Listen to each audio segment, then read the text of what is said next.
Welcome to another episode of Spill in the Ville with your host, Terrence Jennings, and our co host slash producer, Big Balake McCauley, aka Blake, in the building, man. What's going on, Blake? Taking people on a little bit of a history lesson this episode, Terrence. We're going 50 years since the NBA ABA merger. The son of Ellie Brown and John Brown. We got John Y. Brown III joining us to talk about the Kentucky Colonels. And there's a documentary about the ABA called Soul Power on Amazon Prime right now. Everybody, I would go back and watch that because there's a lot of stories that John Brown III talked about, and it was just really, really cool just to hear the backstory of how the ABA basically changed basketball as we know it today. It would not exist without the ABA. Man, it was definitely a great history lesson. Uh, just him talking about all the talent that came from the ABA to the NBA. Some may have considered them introducing the dunk contest and the 3-point contest. I'm sure a lot of people have heard of that contest. I A mean, I little mean bit. that's one of the main ones. That's the ones I look now. Well, before I used to be the dunk contest, I used to look forward to not so much these day and age. I more so look forward to the 3-point contest. But I mean, it was just great. Dr. J. How many got Dr. J? Uh Artist doing Gilmore. Artist Uh, Gilmore. Shoot, I mean, it's list goes on The and list on. goes Louis on, man. Dampier for the Colonels. Man, come on. And it's a history. This isn't the history channel, man, but we give you a history lesson, man. So shout out to John Brown the third. And I got a chance to the first time I met him, I didn't even know a lot of this stuff. The first time I met him, the nicest guy, but probably one of the nicest guys I've ever met in my life. Fact. He's so genuine, so pure hearted. And I knew instantly when I had the first conversation with him, I knew he was, he was somebody that I'm like, okay, I want to kind of get next to this guy. Then if you watch him shoot, okay, if you seen him shoot, Greatest I, shooter in I Louisville. I'm sorry, man. I put my money on him any day. If you get into a shooting machine, you want to get into a shooting match, I'm putting my money on him. I'm talking about he's gonna knock those things down 30, 40, 50. I think he said he made how many he made? 100 straight or I don't know, but I know he shoot every time I walk by, it says like 93%, and this dude's just shooting threes after three. He got a little carried away at one point. He's like, all right, shooting threes is just too easy. I walk in, this guy's shooting threes underhanded. And he's talking about he talks about his men's league in here. yeah, He's like, yeah, yeah, I'm working on this because I'm trying to hit a game when he's trying to walk up to that 3-point line and shoot a three underhanded and swish it and just walk off the court. And you see this man, guy, he's swish, swish going underhand. I was like, this guy he's an man, alien. he's amazing, man. And I can't say enough about him, but this was a wonderful interview. It was a lot of things that I was informed that he informed me on that I didn't know. It was just it was going down 50 years ago, man. So it's like it's probably in black and white still playing. Then you got to look at, man, the shoes they was playing. It was different, man. Everything was just different, man. But um, he's part of so much history. Them winning the championship. We got a chance to take a look at the championship that they won. And World what is it? championship. World World championship. championship. It was called the World Championship for sure, man. But definitely history, and shout out his parents too. Definitely pillars and innovators in the game, mom and dad. And it was just so much history, man. And he was a part of that. So I'm sure the fans are really going to enjoy this interview, and and you're going to love it, man. Because I mean, it's a lot of history came through, man. And yeah, for sure. And that NBA ball could have easily been, red, white, blue. Yep. That could have been the NBA ball. But and I would have been cool with that, man. That would have been add a little flair to the league, man. But for sure, shout out to John. Gotta have him on again. Yeah, he kind of talks about the whole could have had Kareem Abdul-Jabbar in the ABA instead of NBA, and that might have been the downfall of the ABA right there. So he'll get a little more into that, and especially that documentary. Like I said, Mhm. I'd definitely go check that out on Prime Video. It's ABA Soul Power. I think it's called the Legacy of the American Basketball Association, something similar to that. But just look up Soul Power; it'll pop up, and it's a great watch. You'll see once you get to episode 3, you'll see John Y. Brown III walk onto that screen, and it's like, oh, I see this guy every Yeah, single day. for sure, man. That's my guy, man. Shout out John Brown. I definitely enjoyed that conversation for sure. All right, before we get into that interview, one thing we obviously have to touch on, we sent prayers last episode, but Kenny Klein has officially passed away. He did help me out a couple times throughout just high school. I was a junior in high school, and his daughter-in-law was my math teacher when I was in junior high, and she just set me up with a job shadow with him. He had no idea who I was at all. He brings me in for an ACC basketball game middle of the year, and he sits me courtside with my name on everything. And I was like, this is the first time I've ever been able to put my feet on the hardwood at the KFC Yum Center. And it's somebody, he had no idea who I was. And I'm walking around there and he's introducing me to all these people from Louisville, Florida State, and their SID comes up to me after he figured out, Kenny introduced me to him. He's like, man, you're learning from the best in the country right now. And so it just, I remember at that same game, one of the announcers, or he's joking with Kenny.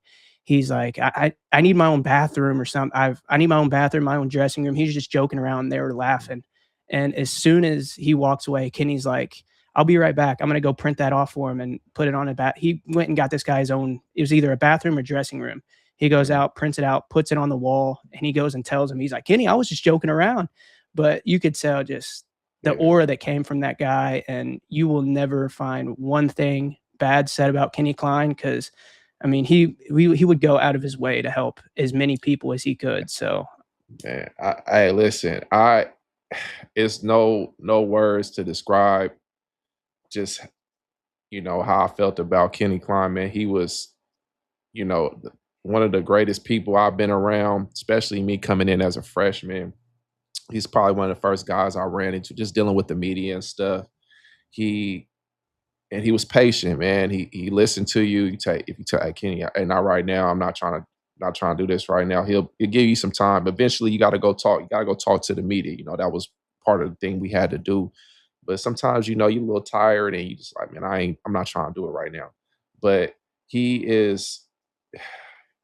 I mean, I can't really.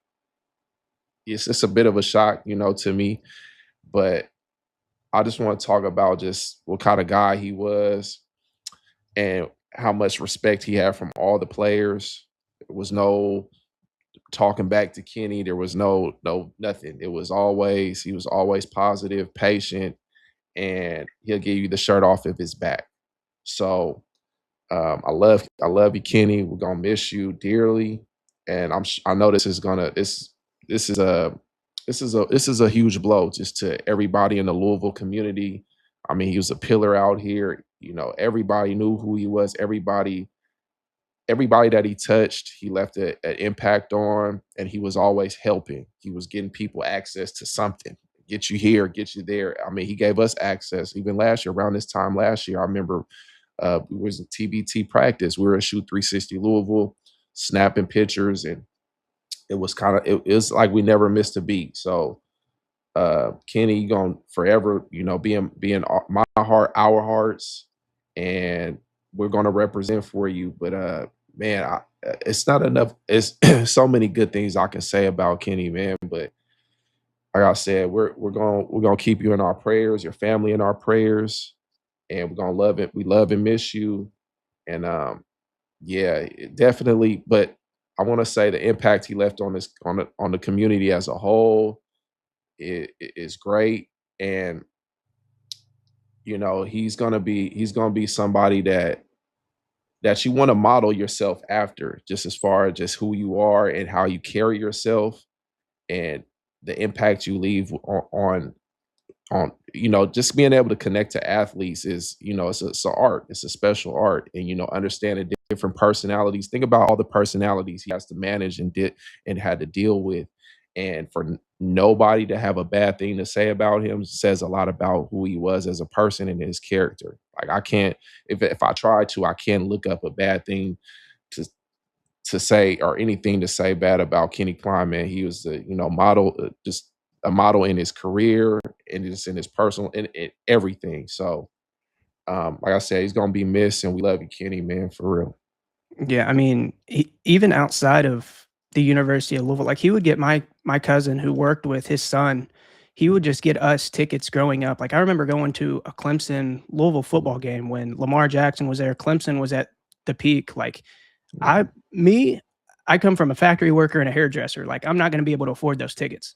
And like Kenny got us into that game, got us incredible seats.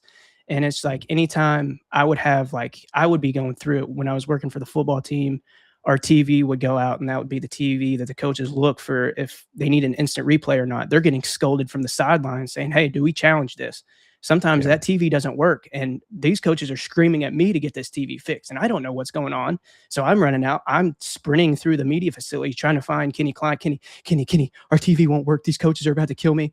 This guy doesn't skip a beat. He walks in there. He finds whoever needs to do it. He gets it fixed. And it's like, Mm, no matter, there's no telling how many times somebody's thinking, like, mm, I'm going through it right now. I don't know what I'm going to do. And Kenny just steps in, helps yeah. him. And it's just not a worry in the world. It's something like he seemed like he was always willing to just go out of his way and look to help people. Yeah, he was a helper. I mean, that's who I would think of if I need some help with something. That's who I'm gonna call. That's who I'm gonna try to reach out to because just his relationship access, his relationship with people, and just what gave him access and how he carried himself. So, um, like I said, this is a deep blow to the Louisville community, just the sports as a whole, to everybody. So it's just you're gonna process it, and we're gonna forever rep for Kenny, man. And like I said, you're gonna be dearly missed. And yeah, for sure. A couple things that we'll get to right now. The NBA draft was this past week. We talked about Mikel going between 5 and 7. He ended up going 6 to the Brooklyn Nets. Sac wasn't Mhm, able to get him at that 7. That hey, they mhm. ended up getting Darius Acuff. So I think Sacramento probably going to be Yeah. all right with Acuff. But then Ryan Conwell, we talked about him going early to mid second round. He Yeah. goes 37th to the Miami Heat after getting Yeah. traded from the Oklahoma City Thunder. Both of those are incredible landing spots, especially now that he's traded to the Heat. You think of Jeff Teague talked about this on his podcast of just all the second round talent and undrafted talent that have gotten an opportunity with the Heat. You think of Tyler Johnson, Gabe Vincent, Pell Larson, who was their second round draft pick last year. Like Did Isaac get on put in on there too?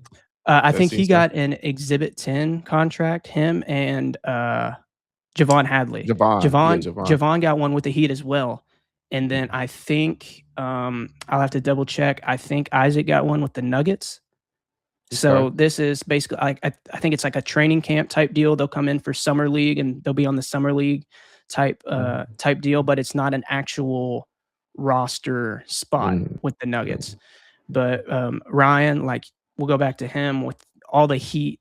Like he is put into a perfect, I think, mhm, opportunity because last time I checked, the Heat just traded basically their entire roster, but Bam Adebayo for mhm. Giannis.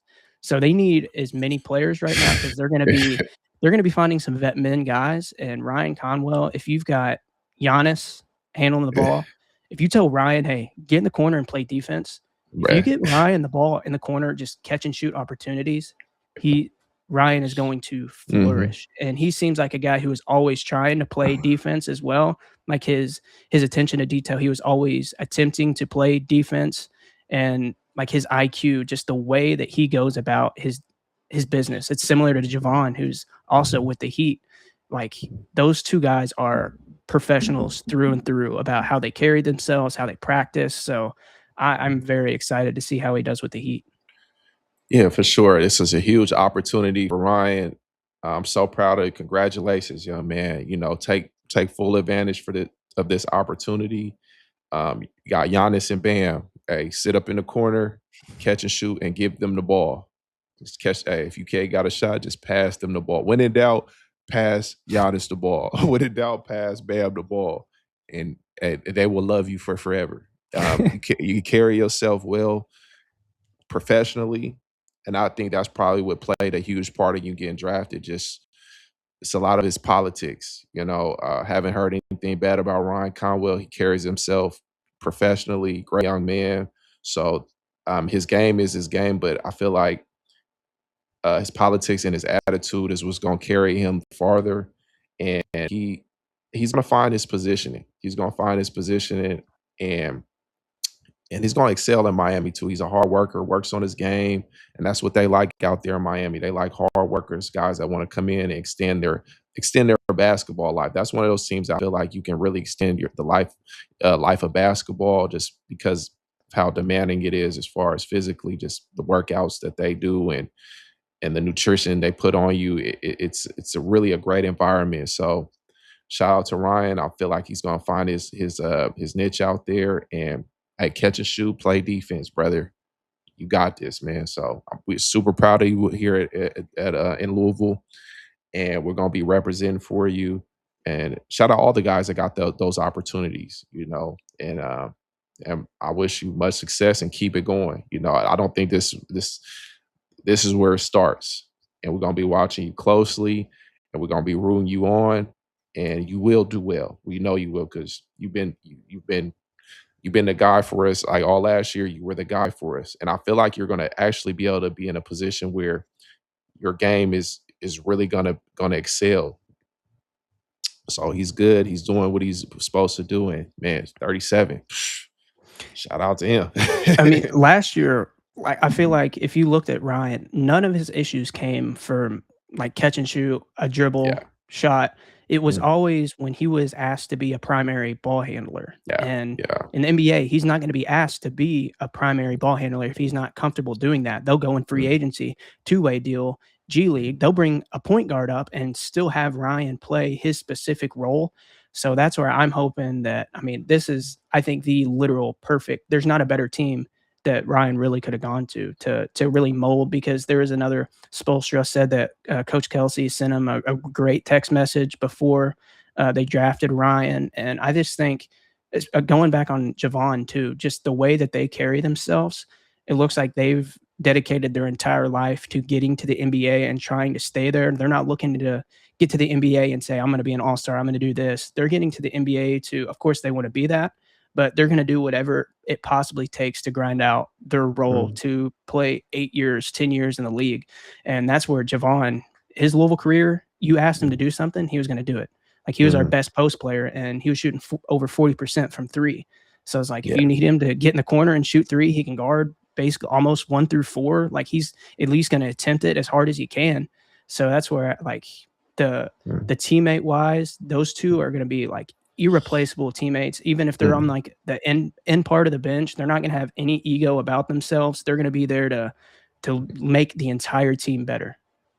Because Yeah, for really, if sure. you do that with the Heat, if you're doing that with the Mhm. Heat, it's kind of like the New England Patriots. Like if when you were with the Patriots with Bill Belichick and you got dropped, somebody's instantly going to pick you up just because they want to learn about everything going on inside your facility. So you look at the Heat; they've been successful my entire life. I mean, so you pick somebody up. Spoelstra's been there, and Pat Riley have been there basically my entire life. So Mhm. I mean, obviously, you want to learn as much about that facility and program as you can. Yeah, for sure, man. Miami Heat's a great punt program. Javon, you know, they got guys. They're bringing in guys that know how to do their job, or know how to do what they're asked to do. So if you tell them, "Hey, we need you to go out there, grab rebounds. We need you to go out there, spot up, shoot. We need you to play defense." These guys are going to soak that in, and that's what they're going to do until you ask them otherwise. So it's going to be great. We're going to be cheering our. I mean, we got a lot of guys getting opportunities from that last year's team. So it says a lot about their hard work and effort, and it says a lot about Coach Pat Kelsey, him putting in a good word, and his cachet he has with the higher ups. So um, it's great all around, all the way around, and we're gonna see what happens, man. But we're gonna be cheering our guys on, man. So shout out to those guys, man. I'm so proud of you. So I proud. think the last time 2 Cardinals were selected in the same draft was Gorgie and Peyton, and I think before that was T. Will and Earl. So, I mean, these 2 Mhm. being we haven't had 2 Cardinals drafted in the same draft in quite over Mm, 10 years. So shout out to them. No matter like Mikel, say whatever you want about Mikel. He's the highest drafted Louisville player since Samaki when he went 9th overall. Mikel just went 6th overall. I mean, I think he had 9 20-point games, and that was the most by a Louisville freshman in like 20 years. So, I mean, Mikel, at the end of the day, it seems like if you go by if you go by their standards and everything that you're looking at, like he was a top 7 draft pick, lottery pick, everything ended up working out for him. So, like you said, this is where it starts. Some people, like you hear when they get drafted, like I finally made it. I finally made it. And then there's some people that look at him like, you made it. This is where it actually, like, this is where it starts. Do you want to be here and be here for long, or do you just want to say you made it? So I guess this is kind of really where you see where everything goes from now. sir, man. Shots out. Last thing that we'll talk about, we've talked about it on the show for about a month now, is the NCAA 5-and-5 rule that has been trying to get passed. It is officially passed now. This is where NCAA athletes have 5 years to play. There's no more red shirts. You've got a 5-year clock after your 19th birthday. Now, like these players that are like Sananda Fru and all them, for example, they got grandfathered in to where their school can pick if they want to go by the new rules or the old rules. And so once this kind of batch of overseas guys that were coming in when they're 24, 25, it seems like this is going to finally put a halt to having all these old pro guys that have been playing for 4 or 5 years. And we'll kind of see how much this changes the landscape now that there's no red shirts. And because I think UConn had a player, one of their best players was actually going to redshirt this past year because he had wrist surgery. And now, like, there's no red shirts anymore. So they're not technically rushing him back, but they're going to give him a full year of recovery and then bring him back. Now it looks like he's probably going to be back middle of the year and be playing not through a wrist injury, but kind of bouncing back on the other side. So we'll kind of see the trickle down effect of how much it has to do with, because there's no injury waivers anymore. You can still, I think the only technicalities that they give you, let me see if I can pull it up. It was like a mission trip. If you were to go on a mission trip, something like that. But like if you were to have an injury, it won't apply for that. So they're trying to get if somebody tears their ACL 3 times and they only play 4 games each year, that you've just got a 5-year clock and sorry about your luck. Yeah, man. It's I mean, hey, you on the clock. That looks like they just putting you on the clock, man. Either you here or you not. So I just like that they're just finally ironing out stuff, just something that we can lock into without all these I call it gray areas and switching around. So now it's something that's more concrete. And if you meet these requirements, great. If you don't, figure it out. You know, um, I'm good. I'm good with it. You know, gives us some more opportunity to hold on to some guys. Hopefully, if they would decide they want to stick around, I believe Shellstad will be in that Shellstat mix. has an extra year. Gabe Dines has an extra year. Yeah. Deshane Montgomery has an extra year. Mm. I know London, because of his age, he's not going to apply for it because Okay. he'll play. Let me look up London's age right now. But another thing that they were looking to, I don't know if this has gotten passed yet. One thing that they were really pushing for is a transfer limit to Mm. where you can transfer your first year. It's okay, penalty free, but you transfer again after that, you have to Yeah, sit out like the old rules. I So like that. it doesn't look like, I like that too, but it doesn't look like they have added that into this. Yeah.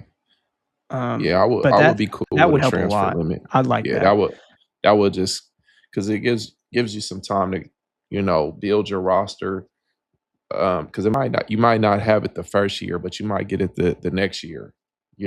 Chemistry. It takes a little time just to build chemistry and bond and figure out, how to put the pieces of the puzzle together. So I like that they're putting some type of stipulations on there. It just gives everybody all the way around the board a chance to compete and for you to actually solidify some rosters and actually being able to build, a team that instead of all this transfer.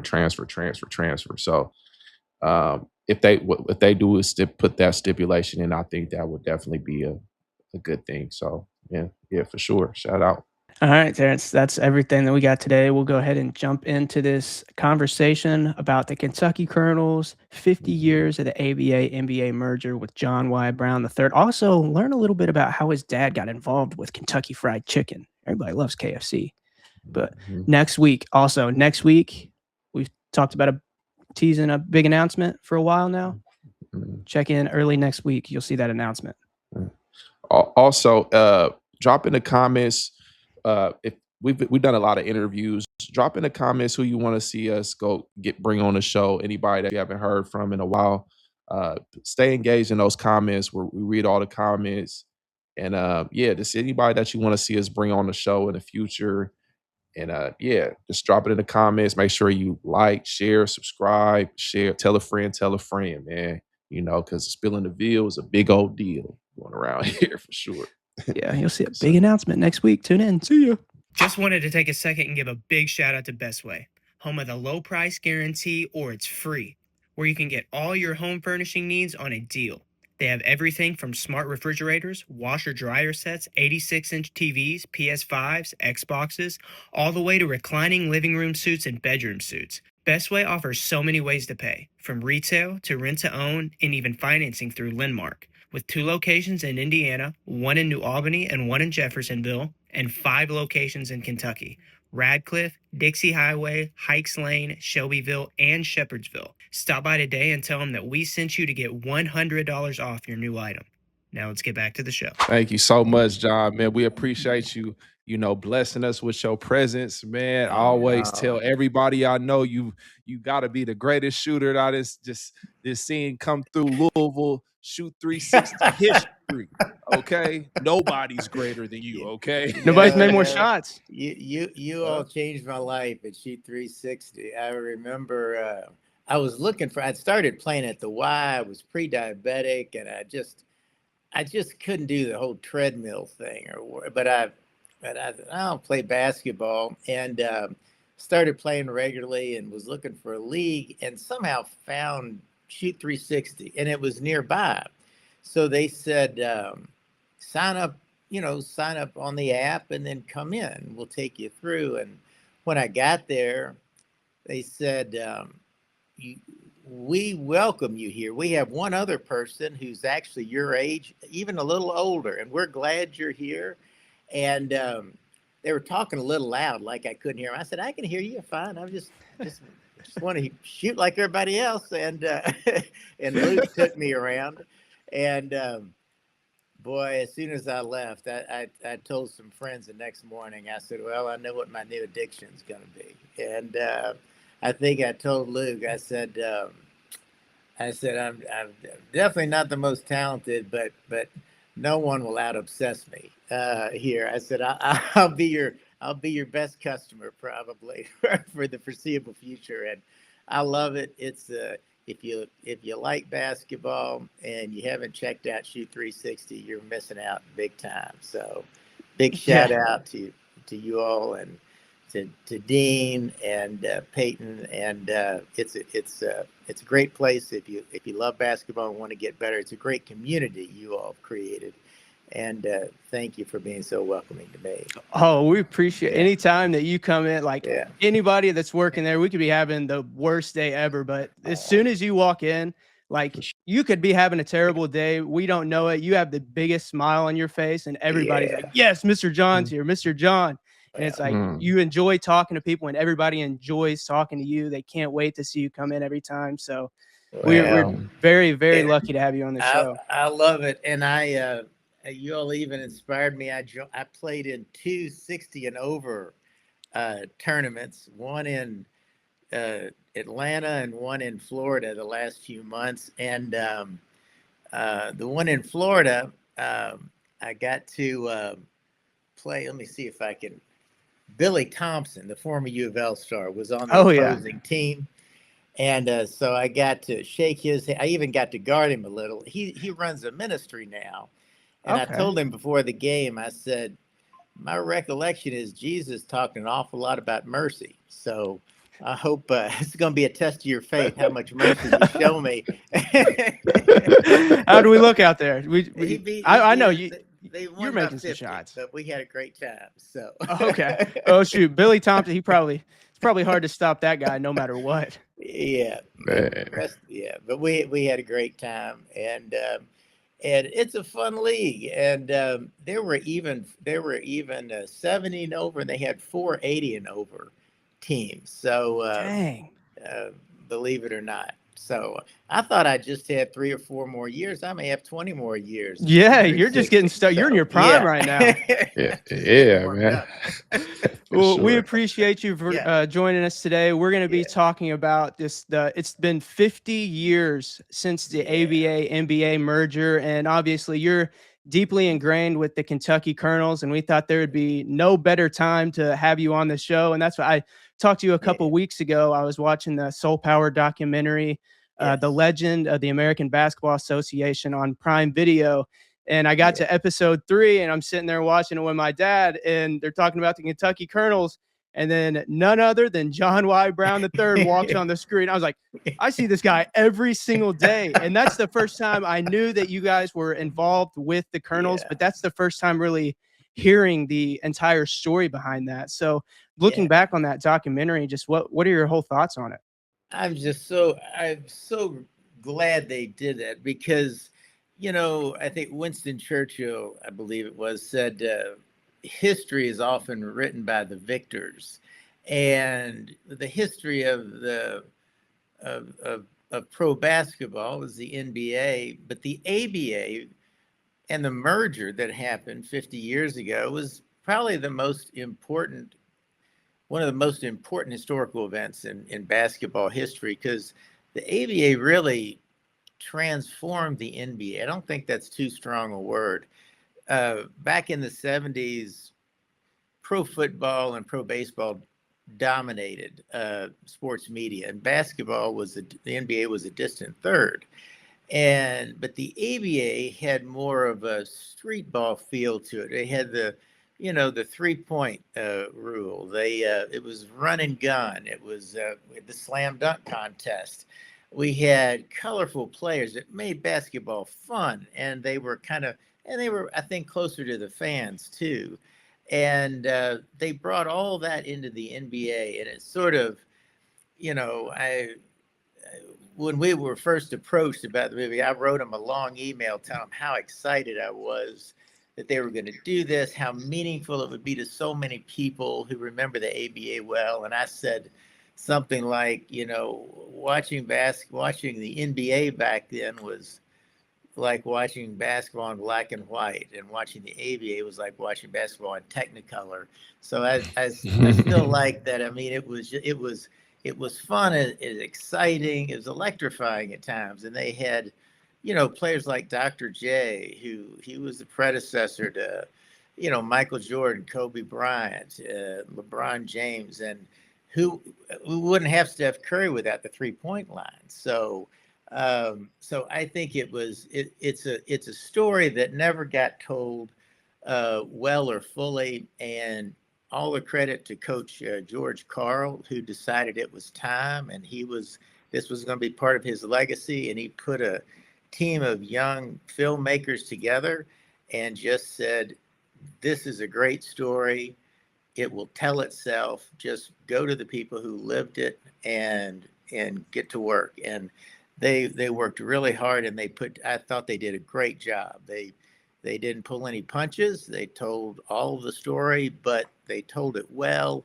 And it was the first time it sort of got told by the ABA rather than the NBA.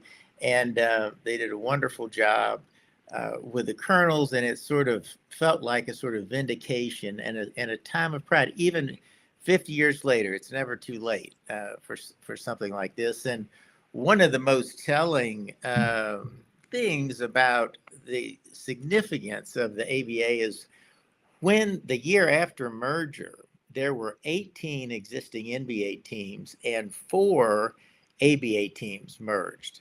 Um, and then there were a few other ABA players from the dispersal draft who came over. But that year in the All-Star game, 10 of the 24 All-Stars were ABA players. The leading half, I think 4 or 5 of the top 10 scorers were ABA players. 4 or 5 of the top 10 in rebounding were ABA players. The leader in assists was from the ABA. Leader in steals was from the ABA. And I believe 4 of the 10 starters in the finals that year were from the ABA. So they came in and took the league by storm. And they were always the NBA kind of was dismissive of them and caricatured them because they didn't want them to be the serious threat that they were. And each year the ABA got better. They knew, and they wanted them. And I think in those final years, the best ABA teams were every bit as good, and some were better than the best NBA teams. Yeah, I thought that documentary did a great job of somebody that obviously wasn't around for that era. I've seen the red, white, and blue basketball, known about Yeah, just the history of it, but I never knew Connie Hawkins. I never knew like the story behind Kareem and everything. So it was really cool yeah, just to see that legacy kind of live on for like I'm a sports junkie. I love if I'm not watching live sports, I'm watching like yeah, documentaries, and that's kind of how I yeah, stumbled upon that. So it was really cool to keep all those legacies alive. And you mentioned the 3-point contest and the dunk yeah, contest, and I think Terrence actually had a question about those. Yeah. So John, yeah, so the ABA is credited to introducing innovations, that basically yeah, changed basketball forever. The 3-point yeah, line slam dunk contest, which I've won, by the way. Yeah, I've won here one of those, Derby by the City way. yes. Classic right there. There we go. There Yeah. we go. All So right.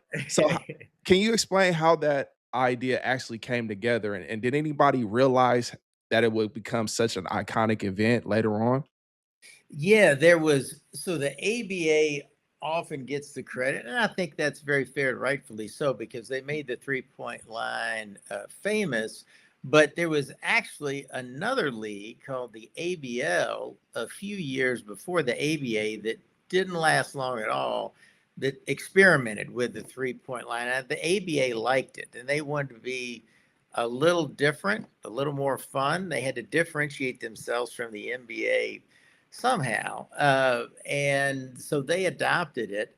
Um, I, I, I don't know if it was the exact measurements that it is now, but it was pretty close. But it wasn't used nearly as much as today. I don't know the exact statistics, but I think some teams 40% of their shots are 3-pointers, or 40% of their points come from the 3-point line. That was kind of unthinkable in the ABA. It was more of a surprise shot, or maybe desperation shot, or if you were on a run, kind of capping off a run. The leading 3-point shooters, and one was Louis Dampier, the all-time leading 3-point shooter in the ABA for the Colonel Star, and all-time leading scorer too. It was a big deal. I mean, he would take 4 or 5, maybe 4 3-pointers a game, something like that. And it was a big deal. But it was really exciting. And, it made the game more fun. It was a little easier to catch up. If you were down, you were never quite out of it. I mean, even if you were down 6 points with a minute left, that's just 2 3-pointers. So you're still in the game. Under the old NBA rules, kind of out of it at that point. It's going to be tough, especially with a shot clock. And then with the slam dunk contest that you won, the ABA had kind of fallen on hard times financially, and I think it was either the last All-Star game. I think it was the last All-Star game the ABA had, because the next to last one I was a ball boy in San Antonio, and I remember serving water to the players during timeouts, and my hand slipped as I was handing Dr. J a little cup of water, and it spilled on him, and I was like, oh, I was mortified. But he's such a great guy. He said, don't worry about that. Just bring me champagne next time, which was great for a nervous kid who thought he just totally screwed up the one little job he had, but I think it was the last All-Star game in the ABA. They couldn't afford an expensive halftime show, so they tried to come up with what could we do instead, and they came up with this idea of a slam dunk contest. And Artis Gilmore was in it. Maybe Larry Keenan from the Nets. Dr. J was, and David Thompson, and I think George Gervin. And by the way, George Gervin, if he had been around today, the NBA championship might have come out a little different this time. He had been playing for the Spurs, but that's another story. Man, I'll tell you. David Thompson was this amazing athlete that the ABA was lucky enough to draft out of North Carolina. Legend had it that he could pull a dime off the top of a backboard, had the greatest vertical leap anybody playing pro ball. And he did a 360 dunk. And I think people thought, after they hadn't seen that before, and they thought it's over. He's going to win this. And then Dr. J, it was his turn, and he did the usual Dr. J stuff. I mean, it wasn't anything crazy, but it was, enough to where he had kind of closed the gap. And then for his last shot, it was going to have to be better than the 360. And he goes to the free throw line and then turns around and marks his steps all the way back to the other free throw line. And people are going, what's happening here? What's going on? And then as he starts to jog run toward the goal, they see what he's doing. And he takes off from the free throw line and dunks it. And everybody knew that Doctor's still in charge. So see, obviously the ABA also had like Rick Barry as well. Was Dr. J, was he your Michael Jordan growing up? Yes, he was. And he still is. I love Michael Jordan. There's no one that's been more dominant as pro basketball player, more fiercely competitive or talented. But there'll never be another Dr. J. There'll probably never be another Michael Jordan. But you know how it is. I was in awe of Dr. J. I mean, he did things you've just never seen before, and he did it so elegantly. And, some of these, drives to the basket, and he would just take the ball and go underneath the basket and around and just keep going. And as players would describe him, he would go up and they would go up to try to block him. And he would go up some more and they would go up. And then they would start coming down, and Dr. J was still going up. And he would just hang there. And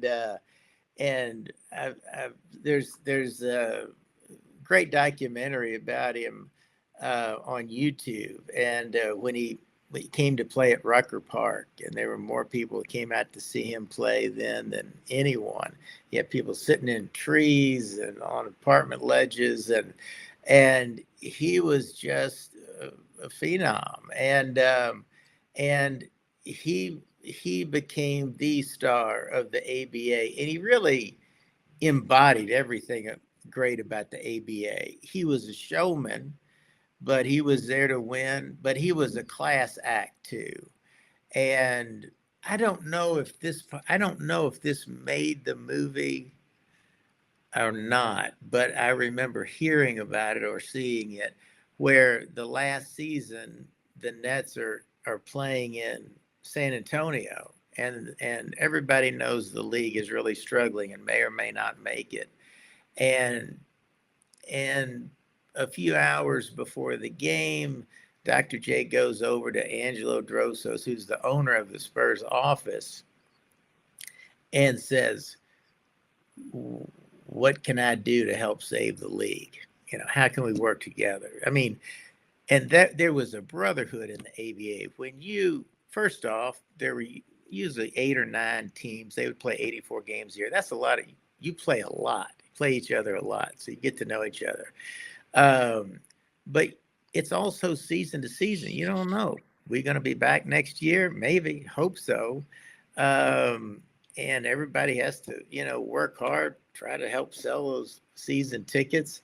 But there was a camaraderie and a brotherhood, a kind of a fraternity in the ABA that I think the NBA didn't have. And Dr. J said, um, you know, he brought two things to the NBA that hopefully his artistry as a basketball player, certainly, but also that camaraderie and brotherhood from the ABA, of being a mentor, being mentored, being connected to the players. They're your brothers. They're not just an opponent or a teammate. And I think that's one of the things that's hard to talk about, maybe, but that made the ABA so special to those who, played in the league and lived through it as or was just a fan like myself.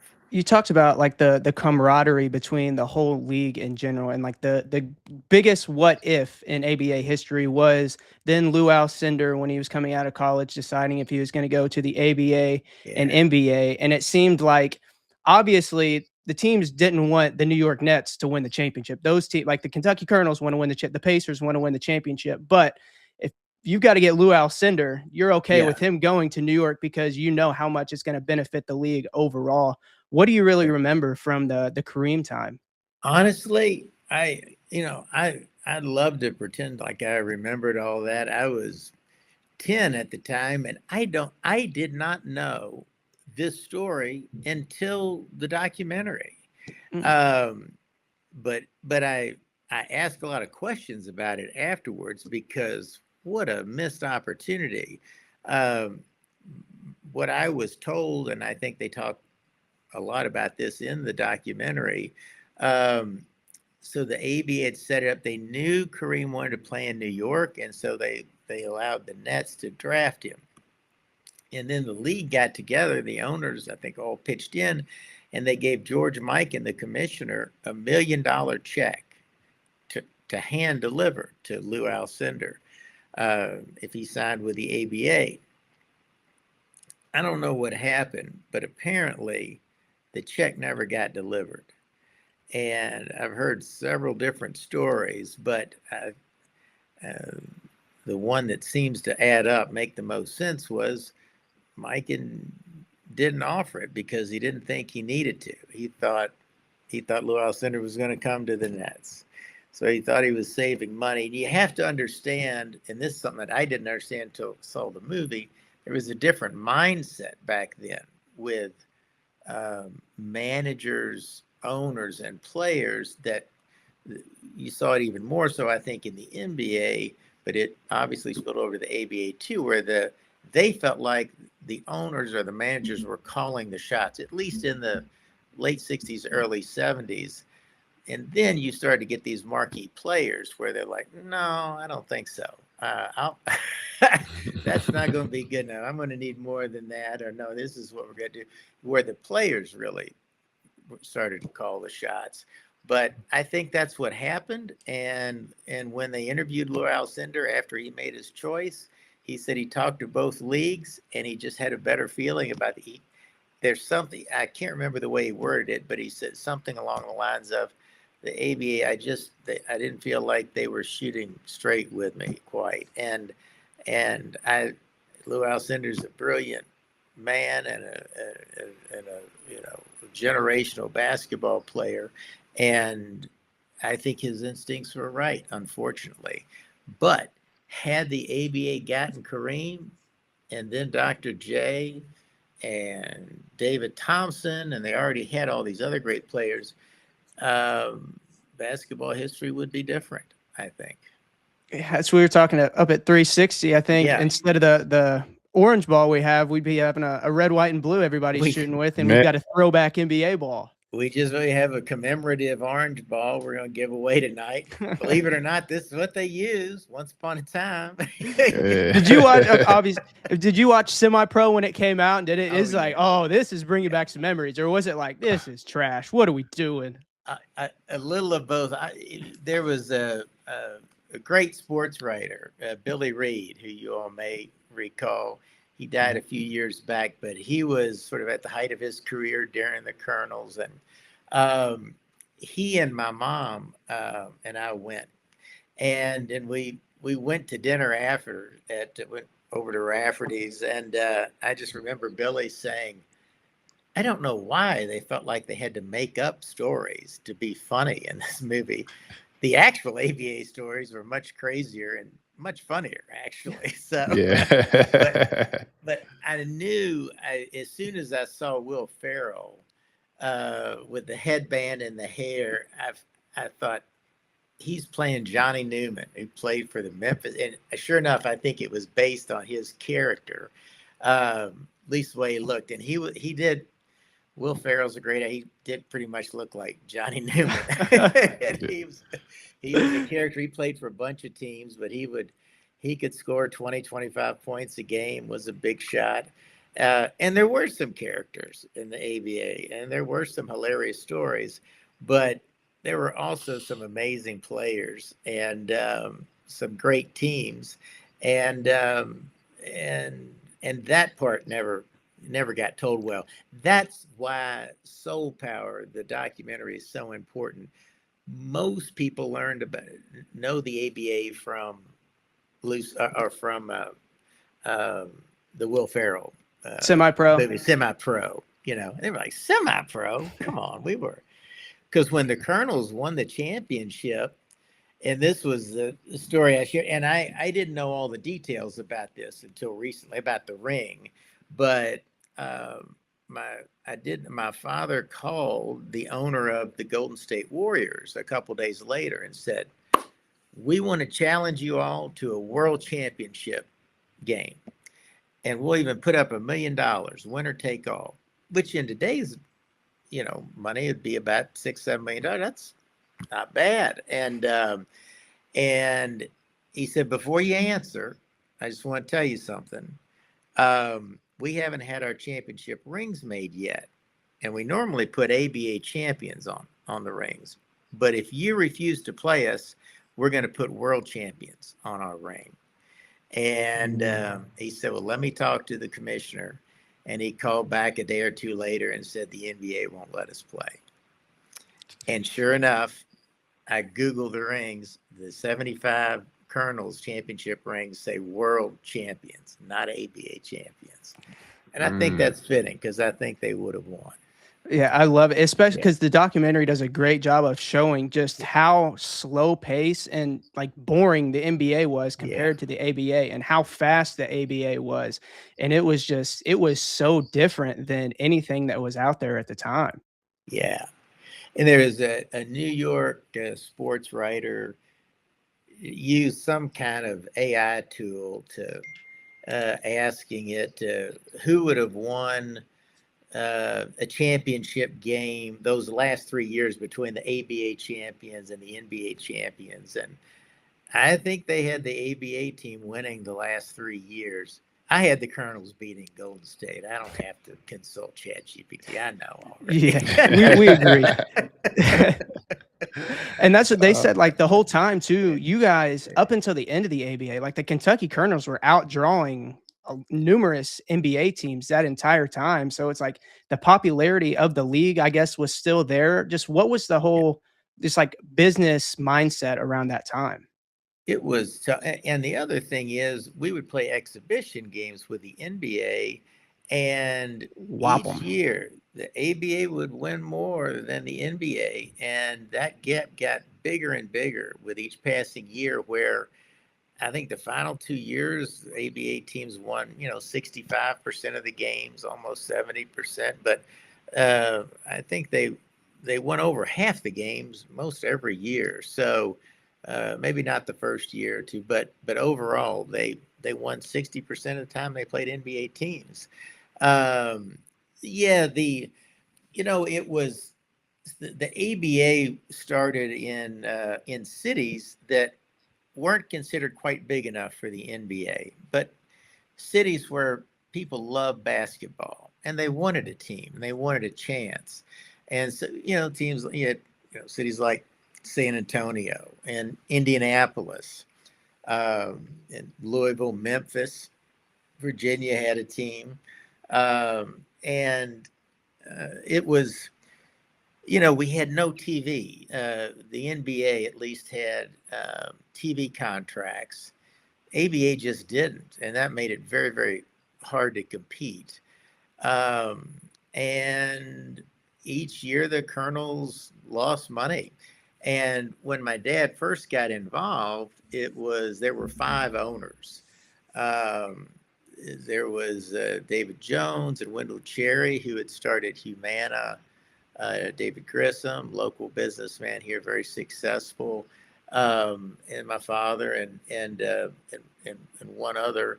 And then over time, well, they decided that they just couldn't keep losing money. And there was a story that Wendell Cherry came into the end of year meeting and he was boasting that they only lost $500,000 this year. And he was very proud of that. And David Jones looked at him and said, when is losing $500,000 a successful year? And it was then that they decided they just weren't going to be able to make this work. And they sold the Colonels to a group in Cincinnati. And that's when the story happened that's in the documentary, where it was, and I remember it vividly. We were eating dinner. My grandfather had come over, and he asked my mom, kind of talking over me, is it true about Johnny and the Colonels? Kind of code, so I wouldn't quite understand. And my ears, perked up. What happened with the Colonels? And my mom said, well, they sold the Colonels to Cincinnati. And a few minutes after that, I could hear my dad coming in the front door. And I ran to the front door and just said, tell me it's not true. You're not going to sell the Colonels, are you, Dad? And I was probably tearing up. That was my life, just looking forward to I wasn't doing homework because I was going to be a pro basketball player. I had my whole life planned out, and this still got the jumper. Still got the jumper. Plans. But he said later that when he saw my reaction, he realized thousands of kids across the state felt the same way. They would be brokenhearted, and how much the team meant to everyone in the state.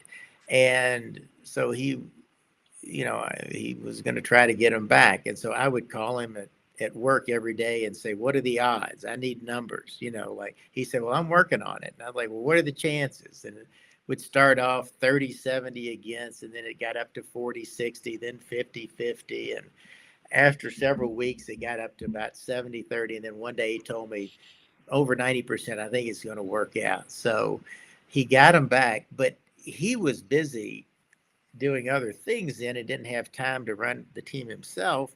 And so he turned the team over to my mom. And then she hired an all-female board of directors. And I love the story of when they had the press conference announcing that she was going to take over. A reporter asked her, so Mrs. Brown, what do you know about basketball? And she said, about as much as my husband knew about frying chicken when he took over KFC. And they were like, oh, okay. Great lie. Okay. Great lie. And I was with her, very close to my mom. And about 2 days before she died, I asked her, I said, I got to ask you, Mom, did you think of that line on the spot? Or did Dad suggest that to you if you get asked that? And she thought for a minute and she said, I honestly can't remember, but your dad was pretty good at coming up with one-liners like that. So. That's how your mom was the first female professional sports owner in history. And I believe the whole board was the first of that kind as well. What do you, just looking back on it, just how much of a trailblazer was your mother?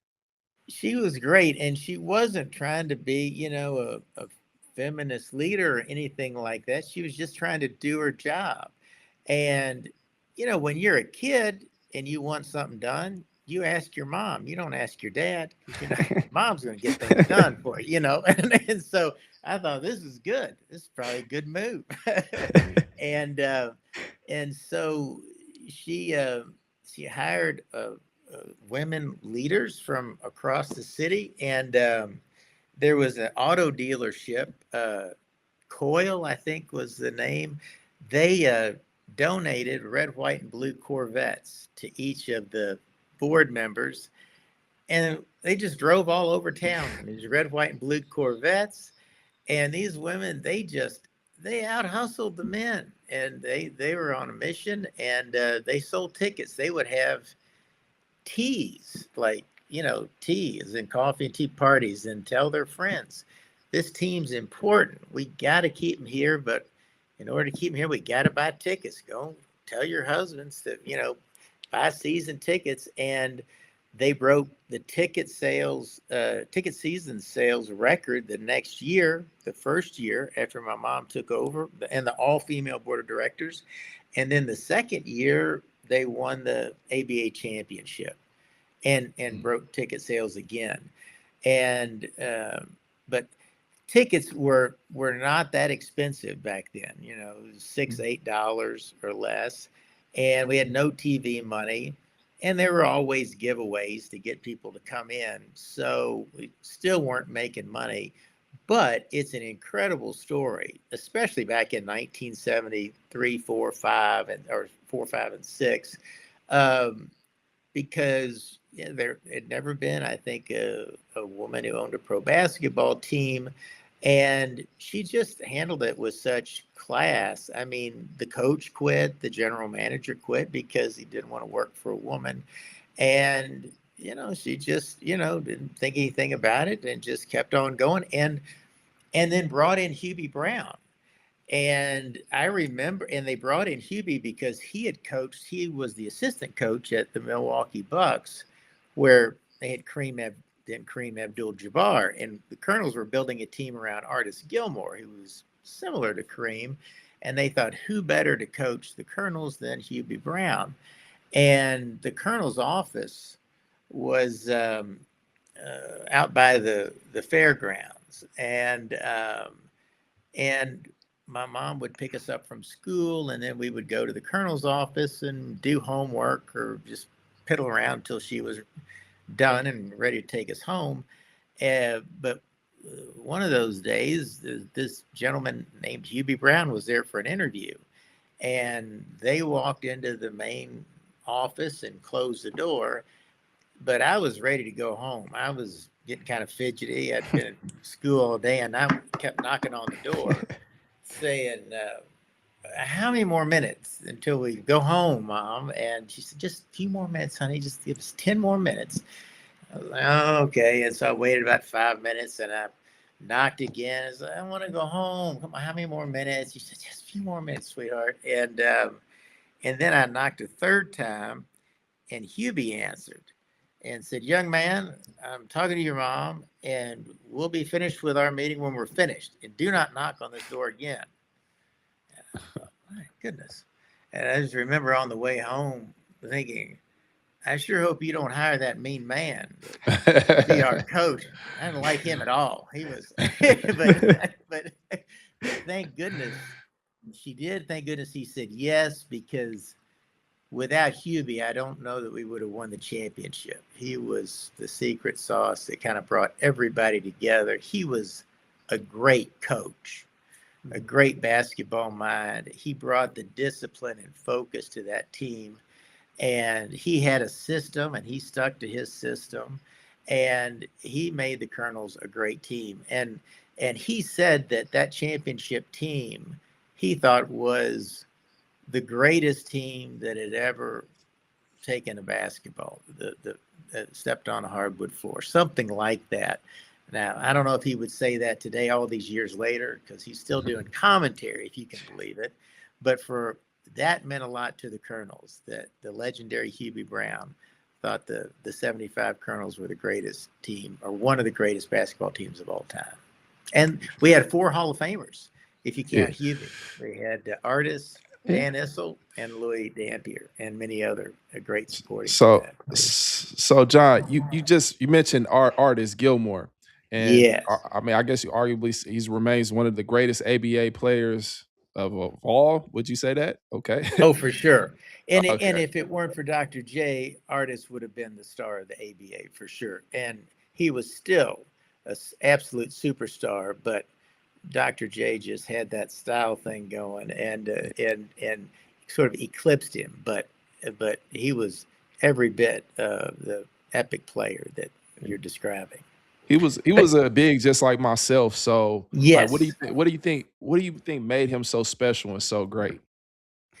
I think he was such a calming presence on the team. I mean, when you got a guy who's 7'2" inside, you just don't worry as much. You know, he's going to take care of things for you. And he's Mm. up, he led the league in rebounding and scoring. I think his rookie year, he was MVP, maybe. Mm. Came in from Jacksonville. And the shame about Artis was, he came in the league. He was in Kareem's shadow, and then in terms of the big men, and then the ABA there was Julius Irving. But if his career had been timed slightly differently, where he wouldn't have been kind of in Kareem's shadow or Dr. J, he would be, every time you debate the, who are your 10 players, the greatest of all Yeah, time, he would be in yeah. that mix. And championship game, he had 31 points and 28 rebounds, and he was unflappable. He just never lost his cool, and he just felt like when Artis was in the game, he was going to take care of things, and he did, and he did it. He did it quietly. He didn't draw attention. He didn't demand attention. He was just always such a gentleman, and he could have made a lot of noise, but that just wasn't who he was. He just, we were just so proud to have him on our team, and he was just so integral. Dan Issel was the all-time leading scorer at UK, and Louis Dampier was a former UK star. So, that fans had a tie to them personally. They cheered for him at UK. And Artis came from Jacksonville, but without Artis, we would never have been a champion. And he brought out the best in everybody. And he was, he was there for the team. He just wanted a championship. He was a great team player, great role model as a person. And I got to see him at the premiere, and I hadn't seen him since I was about 12 or 13. And I told him, you always told me I was going to get a growth spurt. It never happened. I'm still waiting.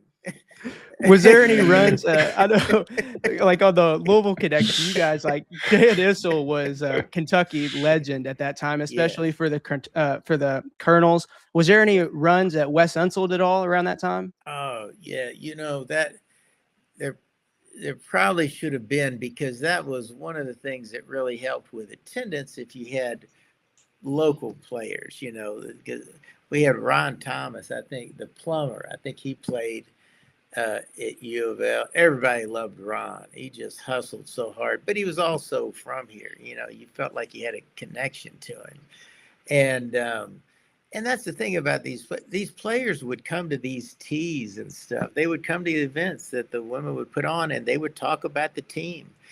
I mean, there's no NBA player that would do that today. They'd call their agent and say, "What is this?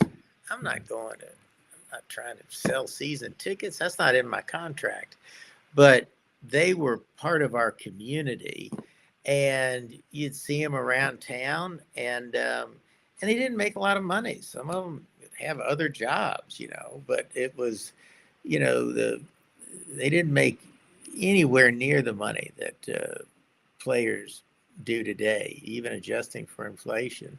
But they were just, they lived in neighborhoods, everybody else did, and but you were just so proud of the Colonels. And that night we won the championship, the whole city just was electric, as we felt like world champions too, you know, and we had the Colonels to thank for that. In that Yeah. documentary, you got to go back and watch that with your mother too. The final Yeah. game before that, just what did that mean? Getting to watch the game of your childhood again Yeah. one more time. Just what did that mean?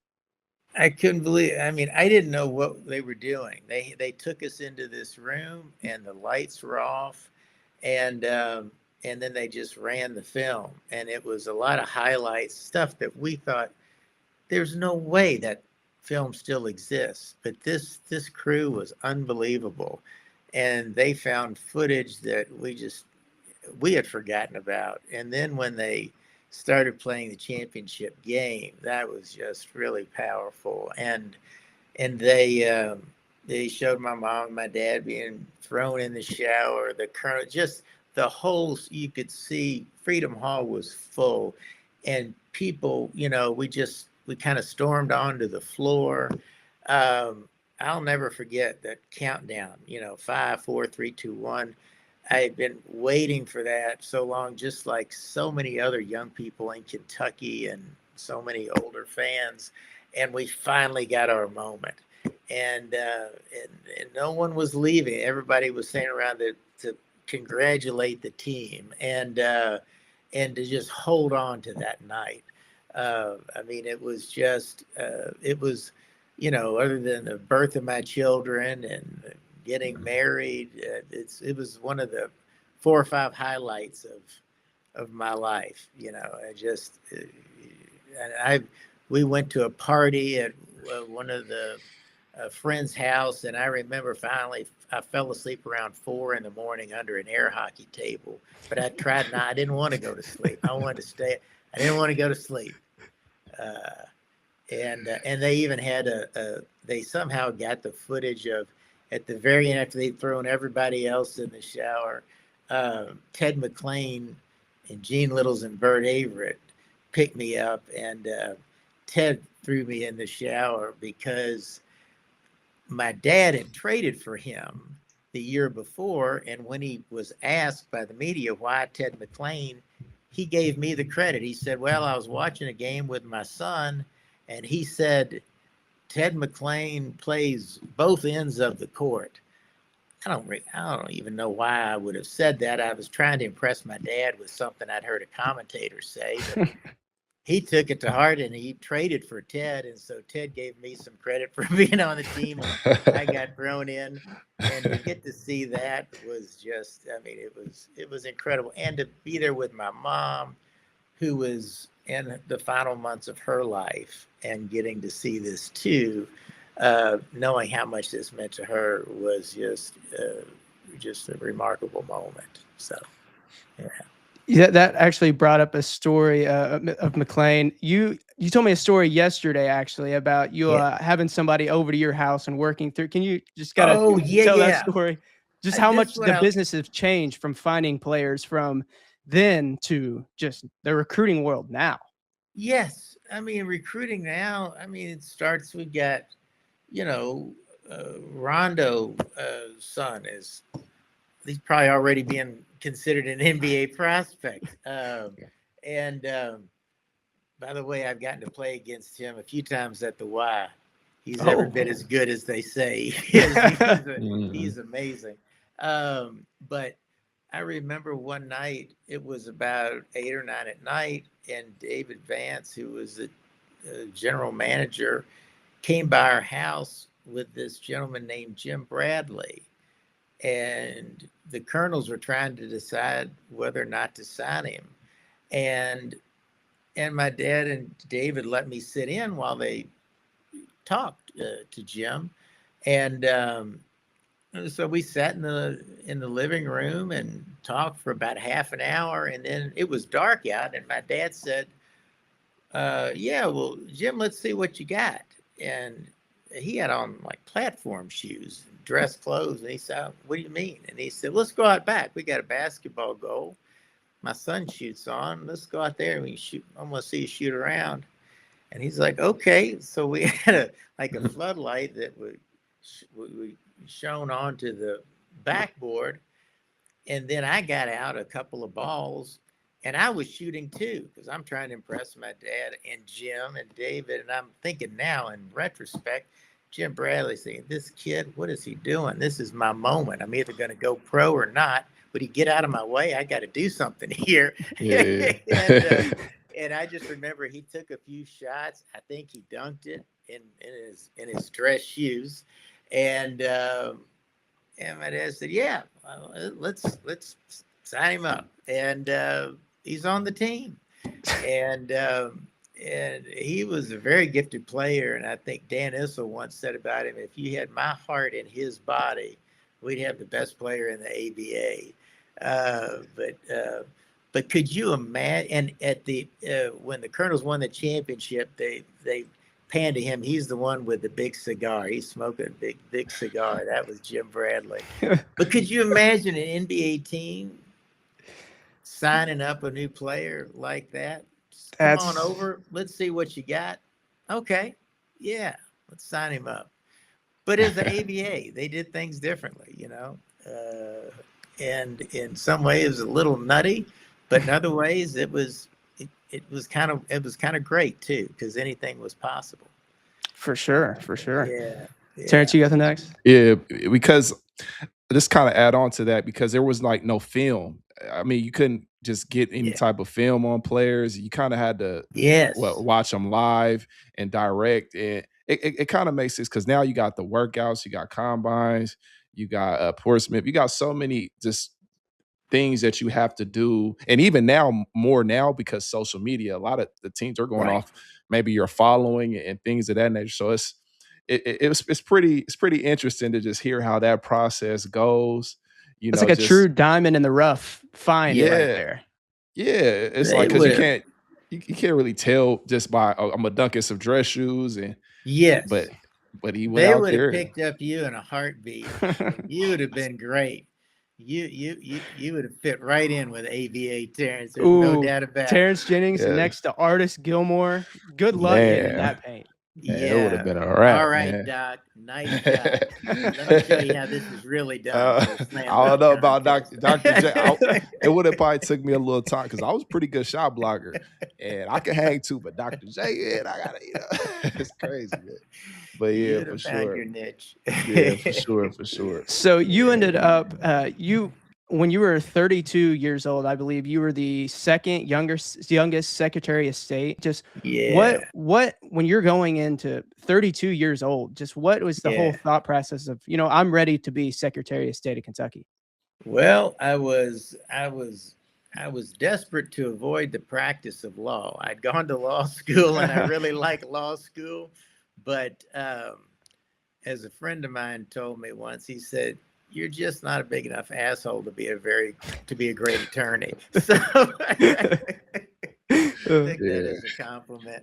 I didn't want to practice law. I worked in business, and I had some friends urge me on, and I was really thinking about it, but torn. And that the night before I filed, I watched an interview with my grandfather, who had run for office 22 times and only won 7, but he was kind of my hero.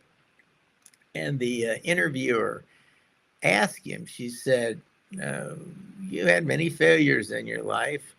Do you feel like you failed in politics? And he said, no, honey, the only time you fail in life is when you fail to try. And like, oh, okay. And she said, well, then, given that definition, how do you feel? And he said, well, on that count, I feel like I took about every opportunity I could. I didn't turn down anything, but I kept thinking about that night. The only time you fail in life is when you fail to try. And the next day I got up and went to Frankfurt and filed, and I was scared to death. I was like, what have you done? My mother said to me that night, are you out of your blanking mind? What were you, because she had a little path for her son that was, that she had kind of planned out. But I'm glad I took the chance, and I loved it, and I was fortunate enough to win. But still to this day, anytime I'm on the, because when I was younger, like in high school, my high school yearbook, I have almost no activities because I was afraid to try. I was afraid I would try, and what if I'm just average? You know, it'd be easier to not do anything and just tell myself I could have done that if I wanted to. But as an adult, I don't want to. I don't want to go through life like that. That's too small. So I want to take some chances. And I tell my kids, if you're not failing often, you're not trying hard enough in life. So go out there and fail at something today, and then tomorrow maybe you'll succeed. But if you don't mark up a bunch of L's, you're not living hard enough. Yeah. You know. So. I love that. Got me goosebumps right there. I love that. But we appreciate you for joining us. Thank you for Thank you 50 very much. years since the ABA NBA merger. One more last question that I have, just kind of going back to the Colonel. Did the Kentucky Colonels get its name from the Colonel, or just how did your father get involved with KFC? That's one thing I've always wanted to know.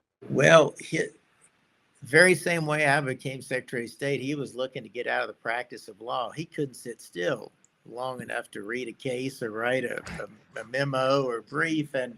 And he met the Colonel, who was friends with my grandfather, who was a great attorney. And he had asked my father to do some contract work for him.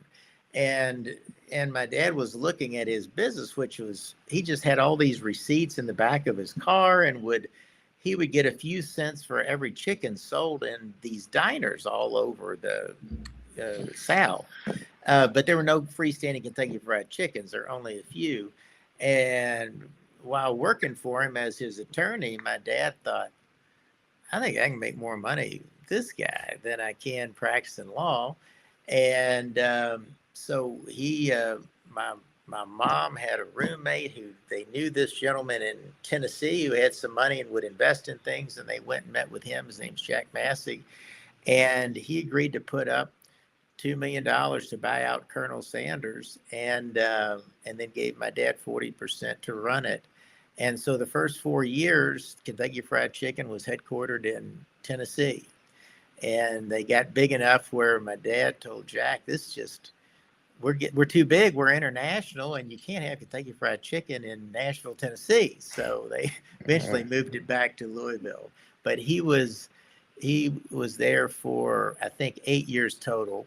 And the burger wars had started in the early 70s, and he thought chicken wars would be next, and to get out while he was on top. But it turned out Kentucky Fried Chicken did just fine those next 50 years. A little bit. Wish he'd stuck with it. Yeah. I ate Popeyes last night, but don't tell me. We'll take that out. Oh man, go ahead, Blake. Oh no, just thank you for joining us. Is there anything that you'd like to just shout out or plug before we let you leave? Just thank you all. I love your show. Love what you do. Thanks for bringing basketball alive here in the Ville.